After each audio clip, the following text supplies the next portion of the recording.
नमस्कार दोस्तों, हम पहली बार देख रहे हैं कोई सरकार अपने भ्रष्टाचार को छिपाने के लिए सरकारी धन का इस्तेमाल कर, और यह चीज सामने आई है दिल्ली की आम आदमी पार्टी की सरकार से। दिल्ली की आम आदमी पार्टी की सरकार ने, मनीष सिसोदिया और अरविंद केजरीवाल की सरकार ने दिल्ली में आबकारी घोटाला किया, और उस आबकारी घोटाले में कई सौ करोड़ रुपए का जिस तरीके से खेल हुआ, जिस तरीके से कुछ जो है शराब माफियाओं को फायदा दिया गया और उनके पैसे का इस्तेमाल चुनाव में हुआ, पंजाब के चुनाव में हुआ, फिर गुजरात के चुनाव में हुआ, और उसमें किस तरीके से क्या क्या इन्वॉल्वमेंट, इन सब चीजों को लेकर तो ये जो घोटाले थे, उन घोटालों को अदालत में किस तरीके से बचाया जाए, अपने लोगों को किया जाए, इसके लिए दिल्ली सरकार ने, अरविंद केजरीवाल सरकार ने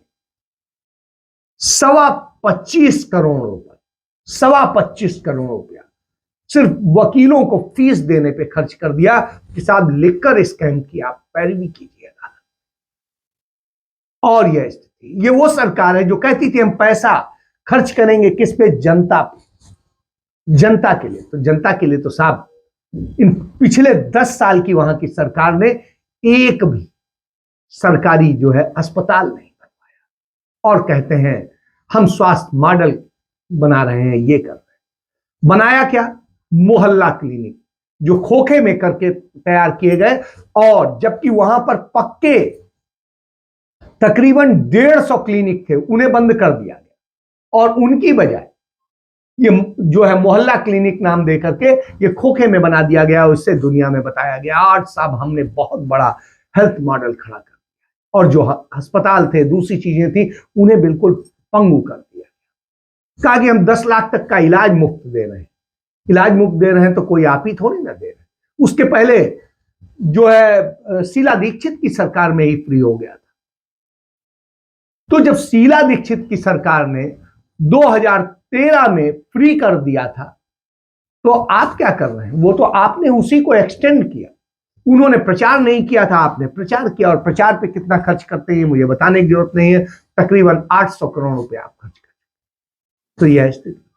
इसके बाद आइए, जिस तरीके से आप ये सारे फ्रॉड करते हैं उसी का नतीजा है। एजुकेशन मॉडल की बात करते हैं, एजुकेशन को आपने वहां बस्ट कर दिया। स्थिति यह है कि दिल्ली के स्कूलों का ड्रॉप आउट सबसे ज्यादा हो गया है, वहां का रिजल्ट खराब होने लगा है। यह दशा आपने की तो साहब यह है। और दिल्ली में स्कूल बनाने के नाम पे स्कूल तो आपने नहीं बना, जो क्लासरूम आपने एक्सटेंड किए, उन क्लासरूमों के भी बनाने में आपने घोटाला किया। तो क्लासरूम घोटाला भी आपका करीब 1300 करोड़। तो इससे आप सब कि आप सिर्फ घोटालों की सरकार है, तो आपने जो शराब घोटाला किया उससे बचने के लिए वकीलों का जो एक पूरा जमात खड़ी की, और उसमें आपने 25 करोड़ रुपया खर्च किया। आप ये पंजाब में आपकी सरकार बनी, चंद महीने हुए हैं बने हुए, और इसी दौरान आपके 2 मंत्री भ्रष्टाचार करते हुए पकड़े गए, और अंततः उन्हें आपको मंत्रिमंडल से हटाना पड़ा। तो यह स्थिति, आपका स्वास्थ्य मंत्री यहां पकड़ा गया, आपका एक दूसरा मंत्री पकड़ा गया, तो कैबिनेट मंत्री आपके पकड़ेगा। तो इस तरह के हालात में आपसे कौन सी बदली हुई हम राजनीति की बात। और दिल्ली को जब बनाने की बात होती, करने की बात होती है, तो आप पक्का झूठ बोलते हैं, 100% झूठ बोलते हैं, चाहे लॉ एंड ऑर्डर को लेकर के हो, चाहे जिस चीज को लेकर। जब आप सत्ता में नहीं थे तब भी आपके पास ये था, तब आप कहते थे कि नहीं कोई बात नहीं, पुलिस ना भी हो तो, लेकिन मुख्यमंत्री को आता है तरीका कि किस तरीके से उसे हैंडल किया जाए।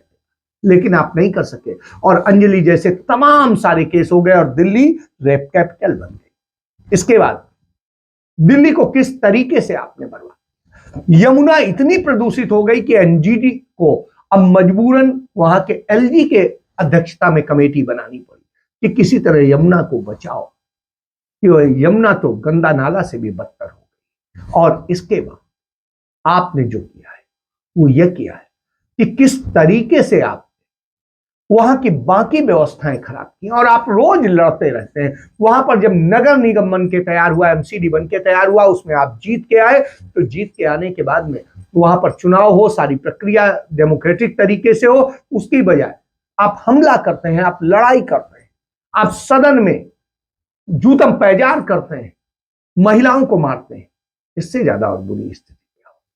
तो आपने ये हालत कर, जबकि आपके पास में पर्याप्त संख्या बल है, आप क्यों डर रहे हैं?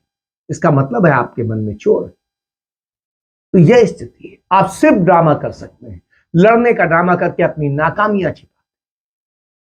तो यह सच अब सामने, कितना कौन समझेगा वो अलग बात है, लेकिन सच सच होता है, इसे नहीं खत्म किया जा सकता। इसके साथ मैं अपनी बात समाप्त करता हूं। जय हिंद, जय भारत, वंदे मातरम।